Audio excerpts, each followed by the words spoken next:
Hey folks, it's Friday.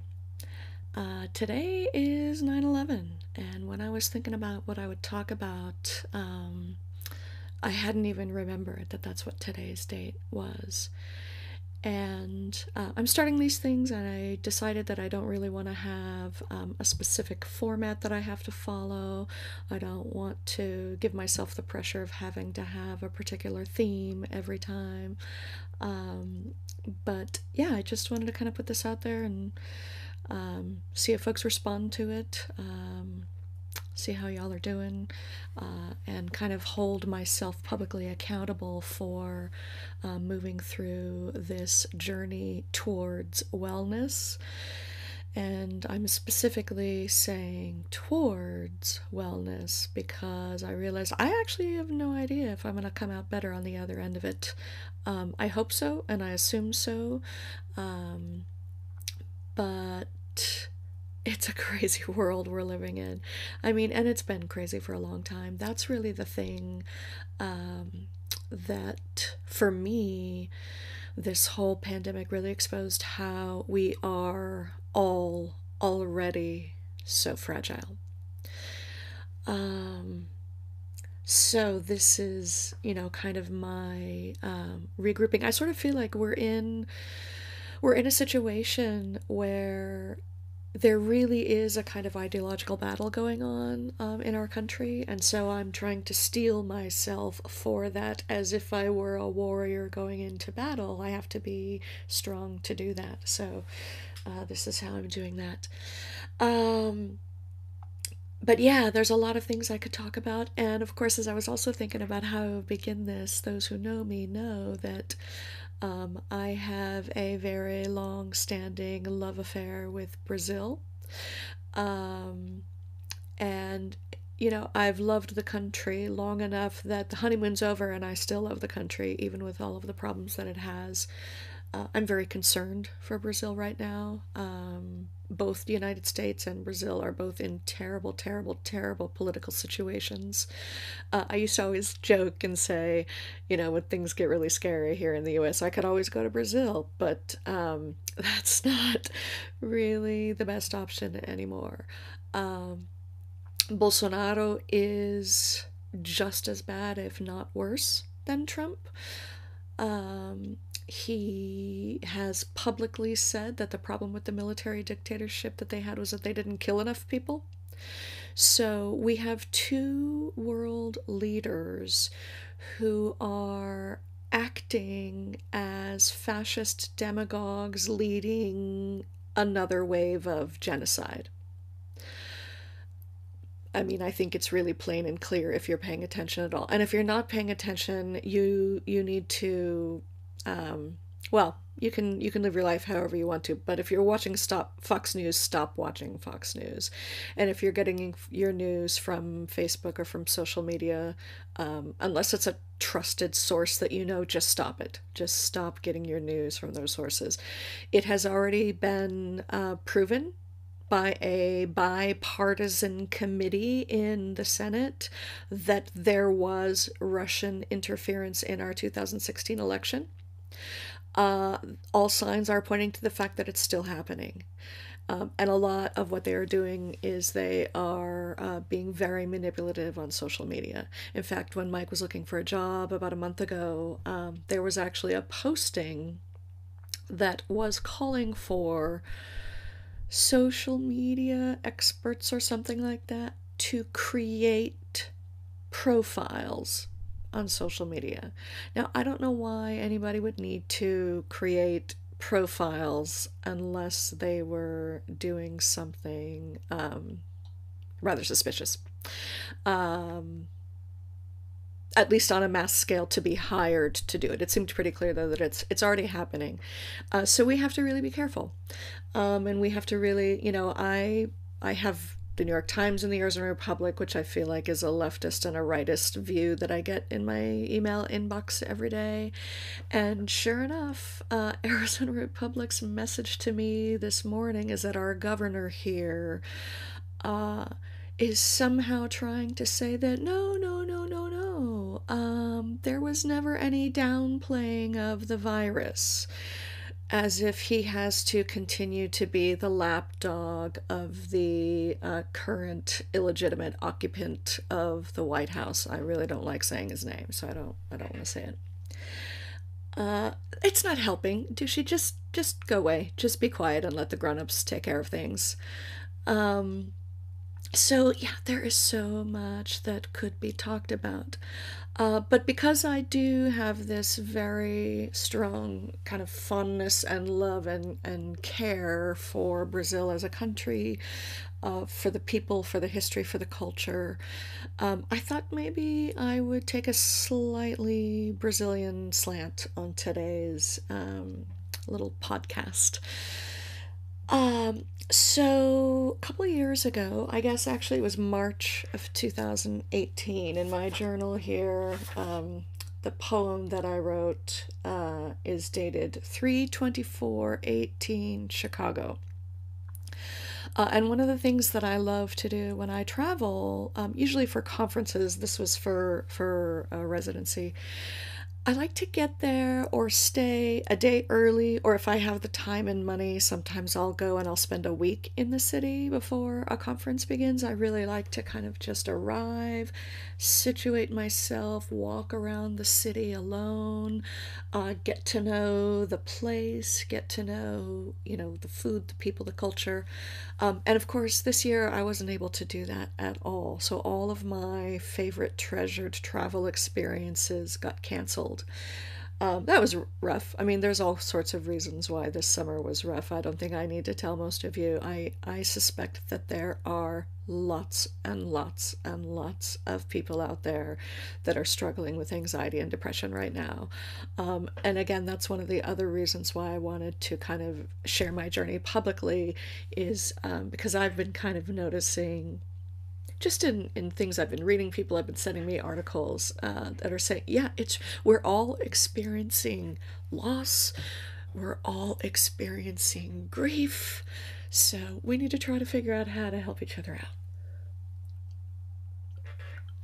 So, when in March of 2018, there was a politician in Brazil. I don't even like calling her a politician. She was really an activist, in the best sense of the word, in all of the best senses of the word. Marielle is her name. Marielle Franco da Silva. She grew up poor. She grew up in the favela in Rio, and she fought her whole life for human rights. She fought against police brutality in Brazil, and she fought against the extrajudicial killings that were happening at the hands of police, mostly to poor black people in Brazil. And it's very complicated. It's a very complicated situation because there's a huge sentiment, like anti-crime sentiment in Brazil right now. So several years ago, when they released a movie that was based on a true story called Elite Squad, or Tropa de Elite, which showed how the Rio SWAT team was handling violence with the drug gangs, and it was just awful and deplorable. And yet people were championing it, as they were saying, they were sort of claiming it as a new Robin Hood to save the people from the violent gangs. Which is true; those are there, and there's no simple or right way to describe it or to analyze it. It's very complicated. But the fact is, this police brutality and these extrajudicial killings were largely affecting poor black people. So she was assassinated in March of 2018. She was assassinated. I call it an assassination because it was. It was a politically motivated murder. Apparently, on the Wikipedia page, it was saying that last year 2 police officers were arrested for her murder. And on the night that she was killed, she was speaking at an event in Rio, and she quoted Audre Lorde in Portuguese. But the quote that she used from Audre Lorde, I am not free while any woman is unfree, even when her shackles are very different from my own. Sorry, I didn't mean to get emotional there. It happens. So, the way I responded was I felt like I needed to look a little bit into Brazil's history and literature. And I have not studied Brazilian literature. I've studied Brazilian culture, Afro-Brazilian religion, and performance practices, but I have not specifically studied Brazilian literature. So my knowledge of it is, just the layperson's just because I happen to know so many Brazilians and Castro Alves's name comes up. So Castro Alves was a poet and a playwright and an activist working for abolition of slavery in Brazil in the 1800s. And, when I first started learning Portuguese, a couple of my friends who were very well educated, they were like, oh, here, you need to read this literature. It's like some of the greatest literature from Brazil. And of course, my knowledge of the language was still very at a beginner sort of grade school level. And I would open the book and I don't even know how to comprehend or follow the nuances of the language here. Over the years, it's gotten a little bit easier. I still would not call myself an expert, but I definitely get by. And I have translated two plays. One was a novel I adapted into a play. One was a play I translated. So I do have some facility with that, and I have translated some academic texts. So yes, my skills with the actual words of the language are getting better. But one of the things I love about Brazilian poetry and language and music is how gorgeous the language is when you hear it spoken or sung. In fact, I think the very first reason I became enamored of Brazil was through the music. I was living in Boston and I was in a band, and it just so happened that like three of the musicians were Brazilian, and so I started to really get my education about Brazilian music when I lived in Boston. So I found a poem written by Castro Alves, and first I did a literal translation and then I sort of adapted it. And actually what I wrote, it's not really a translation, it's kind of more of a response to his poem, sort of putting myself in dialogue with his work, because he was writing in the 1800s, and he was part of the Romantic movement, the Romanticists.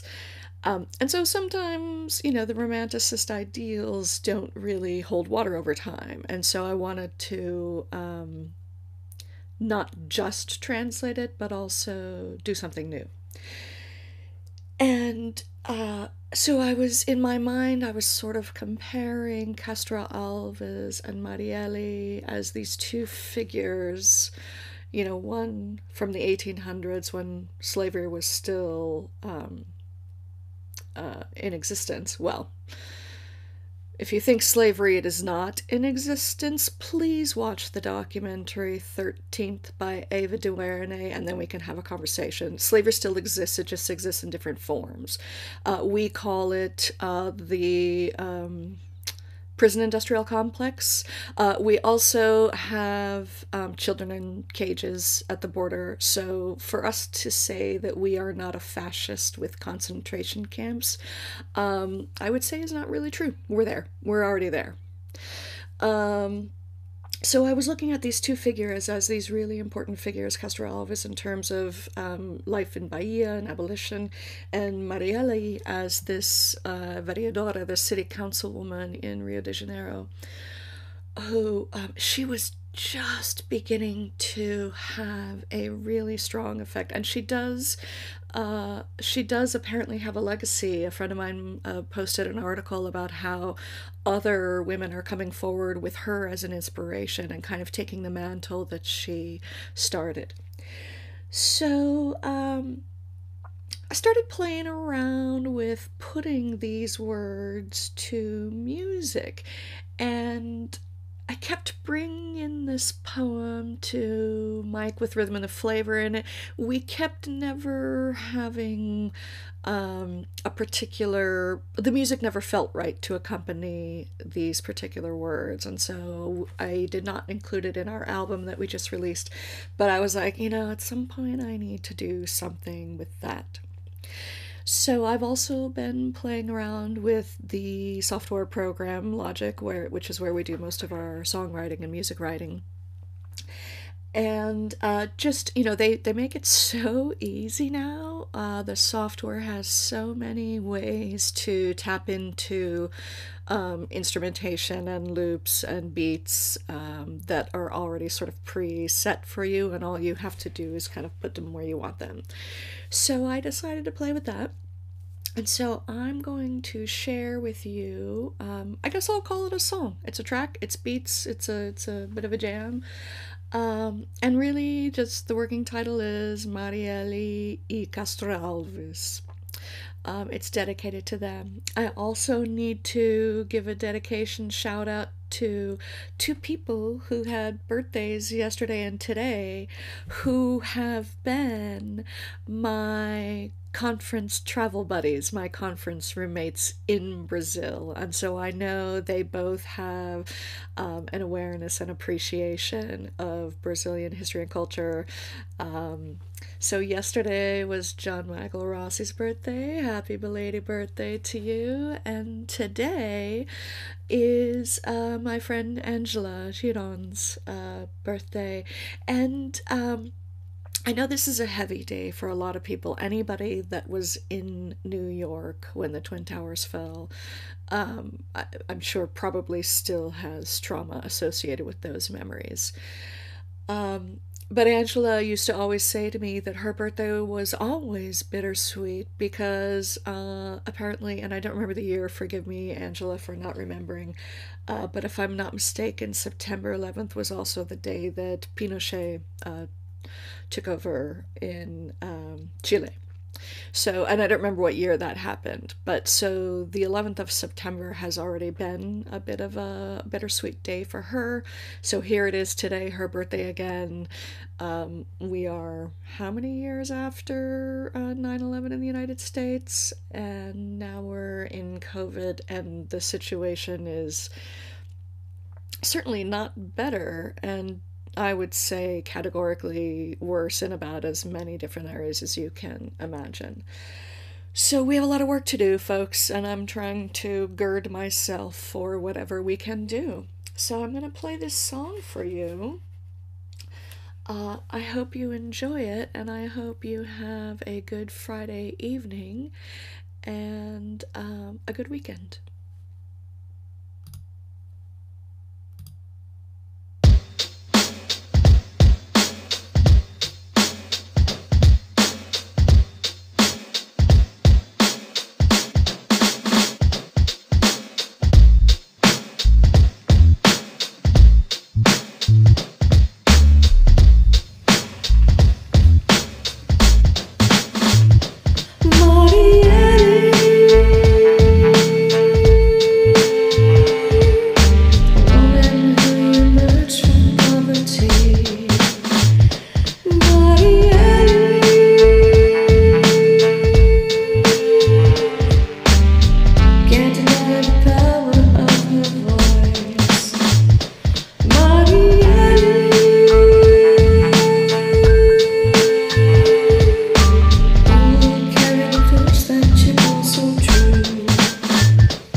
Sunrise, I dream of aqui. This aquarela brasileira, watercolored fantasy. Glosses over bloody histories with sandy beaches and coconut trees.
Dream of a fiery sun over African deserts.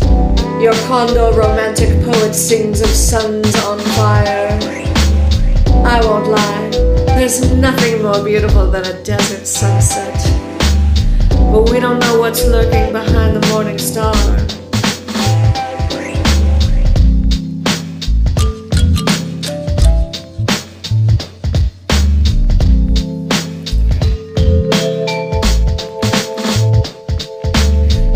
Has you dreaming of a land without end, a land as vast as the sea is wide. But happiness cannot be measured in balneiros. It makes me wonder, what gives you pride?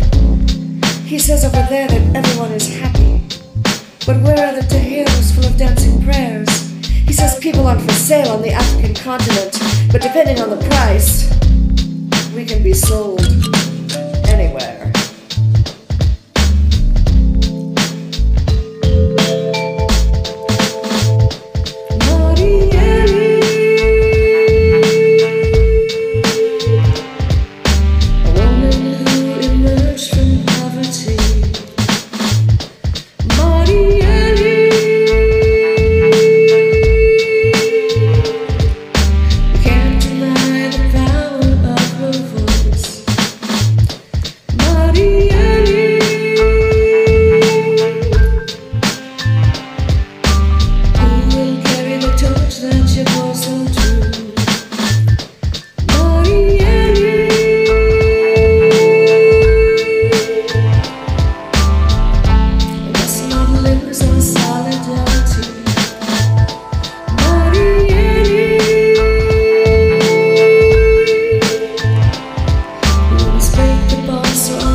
Minha terra é lá bem longe, das bandas de onde eu sou vem.